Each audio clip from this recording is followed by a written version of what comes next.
자, 제가 좀 전에 말씀드린 대로 지금 한일 정상회담은 지금 일본에서 진행이 중이고요. 새로운 한일 공동선언이 나올지 지금 주목이 되고 있습니다. 잠시 후에 상황이 전해지는 대로 곧바로 전해드리고 먼저 국회 상황부터 좀 확인해 보도록 하겠습니다. 우원식 국회의장 오늘 오전에 본회의에서 여야의 쟁점 법안 가운데 하나인 이 노랑봉투법을 상정을 했고 곧 이어서 국민의힘 간사인 김형동 의원 첫 주자로 나서서 5시간 정도 필리버스터를 이어가면서 노란봉투법은 하청업체에 대한 희망 고문이라고 주장을 했습니다. 직접 한번 들어보시죠. 노동조합 및 노동관계조정법 일부 개정 법률안 대안을 상정합니다.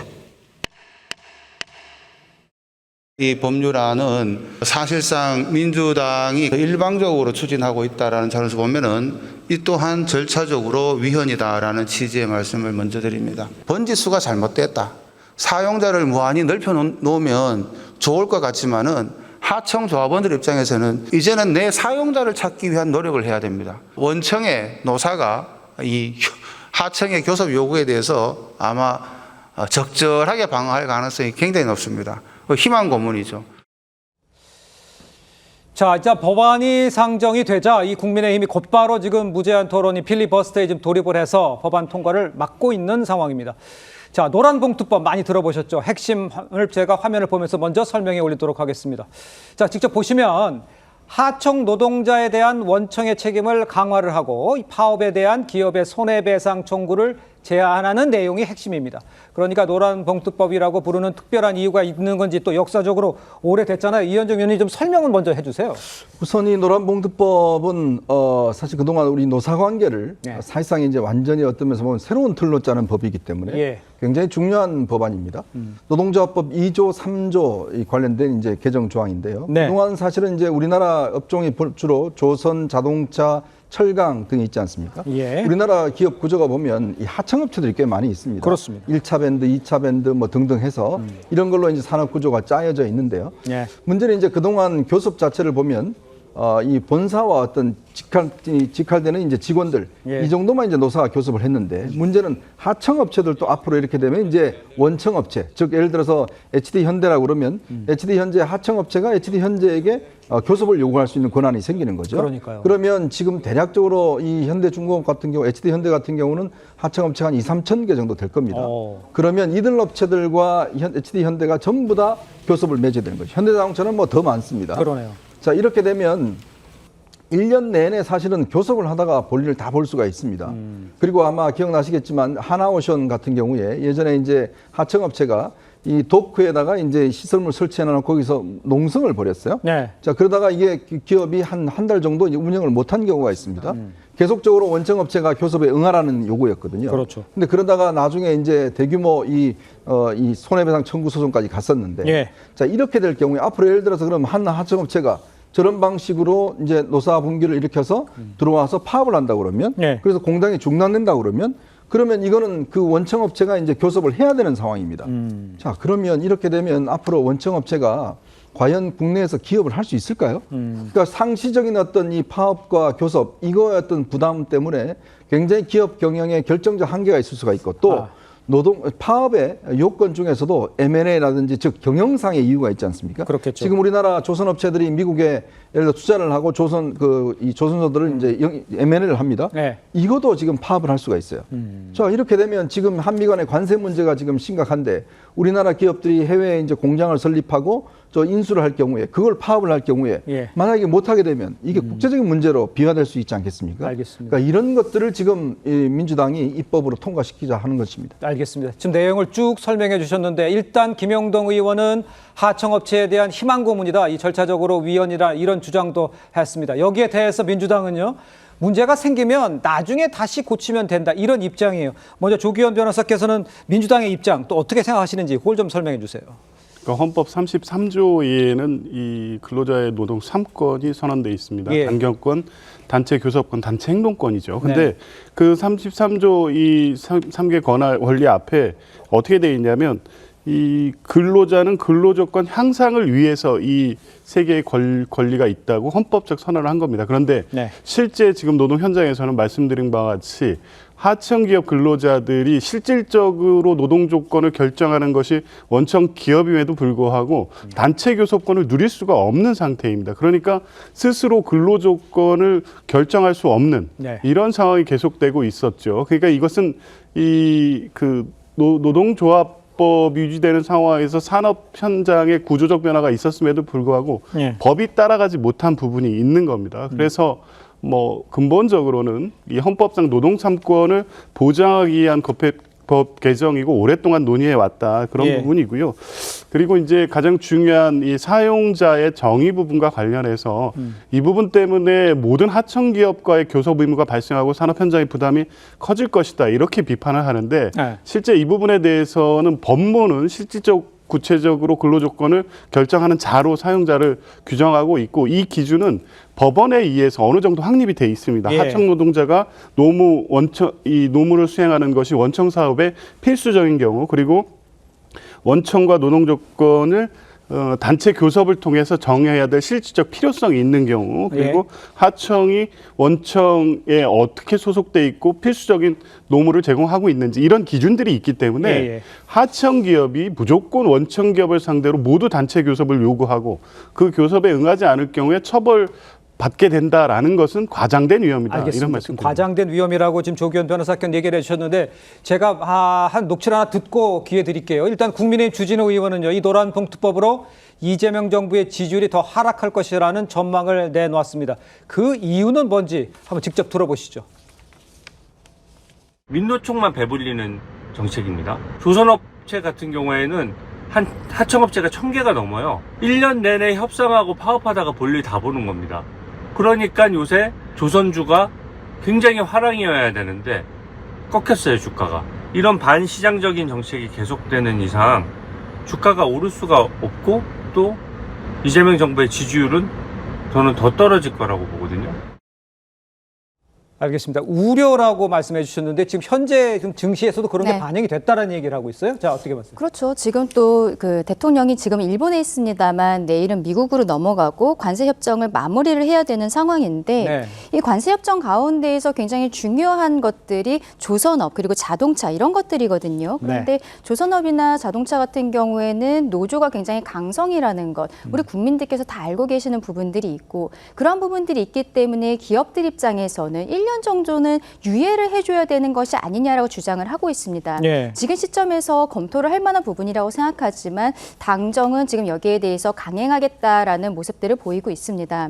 조금 아까 조기현 변호사님 말씀을 해주셨는데 결국에는 나와 계약서를 쓰지는 않았지만 근로조건을 실질적으로 지배, 결정할 수 있는 자가 나의 교섭 상대방이 될 수 있다라는 게 이번에 개정안에 들어가 있는 것이거든요. 네네네. 근데 문제는 이게 굉장히 모호하다는 거예요. 과거에 어떠한 판례들도 있습니다만 그때는 개별 사건들에 관해서 결국에는 살펴서 대법원까지 간 것입니다. 근데 지금 여기에 있어서 원청에서는 나는 이 사용자가 아니라고 생각을 해도 일단 당장 교섭에 응하지 않았을 때 법원 판단으로는 내가 여기에 대해서 형사처벌을 받을 수도 있다라는 것이죠. 그러면 이것은 명확성의 원칙이라든지 이런 것에서도 전혀 벗어나 있는 이러한 부분들이 있는데 이렇게 뭐 판례에 있다라는 이야기를 하면서 법안을 강행 처리하는 모습들은 굉장히 문제가 있다라고 생각을 하고 앞서 김영동 의원이 이야기했던 부분들이 희망 고문이라고 이야기를 했는데요. 예. 이렇게 하청 노동자들이 원청에 대해서 나와 상대방이다, 나의 사용자다라고 주장을 했을 때 원청에도 자체의 노조가 있습니다. 그럼 원청 노조와 회사에서는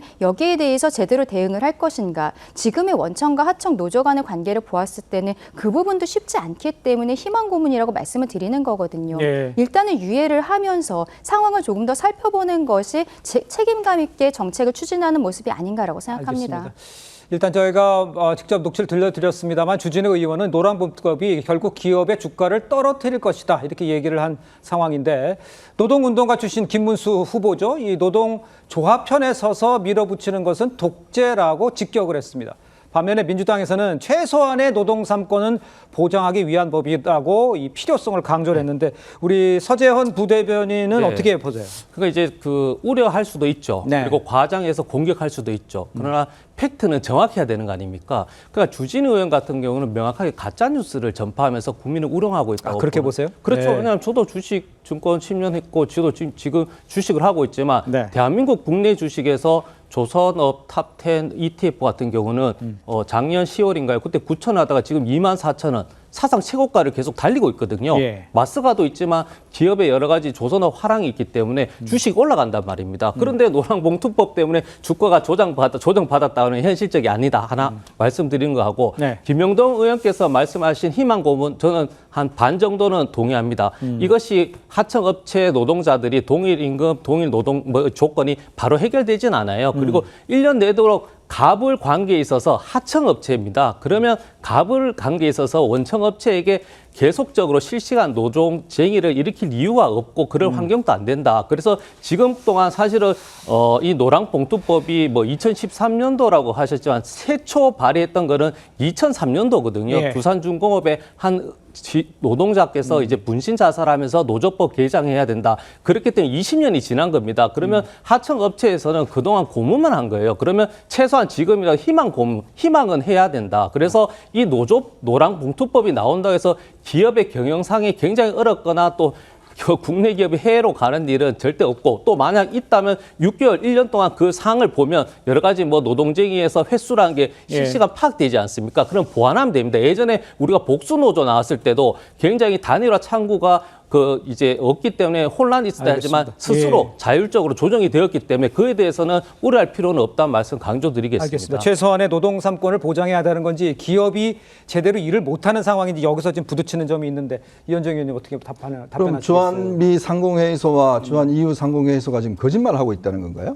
그러면 어떻게 기업이 외국 안 나갈 절대적으로 없다는 걸 어떻게 확신하죠? 그러면 기업이 한 번 나가면 법 고치면 다시 들어옵니까? 한 번 나간 기업이 다시 법 고친다고 해서 다시 들어올까요? 예. 그러니까 그거야말로 정말 무책임한 이야기죠. 아니 소 잃고 외양간 고치면 소가 돌아옵니까? 안 돌아옵니다. 문제는 이제 그런 방식으로 모든 정부가 이 일을 한다 그러면 나중에 다 피해가 난 다음에 법 고치면 무슨 소용이 있겠습니까? 이 법도 마찬가지예요. 이제 앞으로 이렇게 되면요. 그러면 이제 하청업체는 전부 다 법원에 가야 됩니다. 자, 우리가 지금 교섭 대상인지 아닌지 다 법원에서 확인받아야 돼요. 그럼 이게 법률적으로 이게 얼마나 혼란스러운 일이 생기겠습니까? 아니, 기업들이 오죽하면 지금 국회를 찾아가서 제발 1년이라도 좀 유예해달라고 이야기를 하겠어요. 그러니까 기업 현장에서 운영하지 않는 사람들이 아무 괜찮다. 무슨 근거로 괜찮다 그러죠? 즉 기업 현장에서는 이렇게 되면 파업이라든지 모든 문제를 형사적으로 처리하면 기업들이 과연 기업을 할 마음이 나겠습니까? 기업인들이 얼마나 두렵겠습니까? 자, 이런 것들이 현실적으로 피해가 우려될 것이 나타나는데 뭐 괜찮다. 그럼 나중에 문제가 되면 고치지. 이거야말로 집권 세력이 할 이야기는 아니죠. 알겠습니다. 자, 이런 상황에 이제 양쪽에 이렇게 팽팽하게 맞서고 있는 상황인데 이 국민의힘에서도 필리버스터를 사실 해도 내일 민주당 강제 종료시켜서 법안을 처리할 전망입니다. 내일 노란봉투법을 처리한 후에 민주당은 2차 상법 개정안을 상정해서 또 뭐 필리버스터를 하더라도 또 다음에 이제 정지시킨 다음에 통과시킨다는 거잖아요. 우리 서재헌 부대변인께서 보시기에는 지금 이런 식으로 해서 그냥 통과를 시킨다. 민주당의 입장은 이거죠. 그렇죠. 이게 그 노랑봉투법이 사실은 앞서 말씀드린 2003년도도 있지만 문재인 대통령의 공약이었습니다. 이게. 그러니까 이게 몇 년 된 겁니다. 그래서 수기 과정에나 어떤 우려 사항도 있고 여러 가지 노사 관계나 여러 가지 기업의 권리나 우려사항 다 알고 있는 내용이거든요. 말씀드리자면 이걸 시행하고 아니면 없애자는 것이 아니고 시행하는 건 저는 시대 정신인데 그에 대해서 법망이 부족해서 현실적으로 이걸 악용할 수 있는 사례가 나올 수도 있습니다. 그러면 보완해서 나가야 되는 것이지 이 자체가 시대 역행해서 이 법안이 악법이고 기업들을 어떻게 보면 국내 기업이 해외에 나가는 그런 조장법이라는 데는 동의하지 않기 때문에 지금 늦은 겁니다. 2003년부터 시작했다니까요. 그렇기 때문에 지금 바로 시행하고 뭐 6개월인데 그걸 지금 기업계에서는 1년 정도 유예하자고 하는데 말씀드렸지만 6개월 하고 나서 이게 바로 교섭을 진행하는 것이 아니고 교섭의 일정 부분은 당연히 노사 합의도 되는 것이고요. 말씀드렸지만 원청 업체가 문제가 있을 때 하청 업체가 요구를 하고 하는 것이지 매일매일 그걸 교섭 요청하지 않기 때문에 우려하는 것이다. 그래서 바로 시행해도 된다. 그렇게 저는 이해하고 있습니다. 시행해도 된다. 여기서는 상당히 우려가 된다 얘기를 하는데 지금 문제는 뭐 국회에서 벌어지는 일이 지금 우려를 지적해도 그냥 밀고 가면 통과되는 상황이잖아요.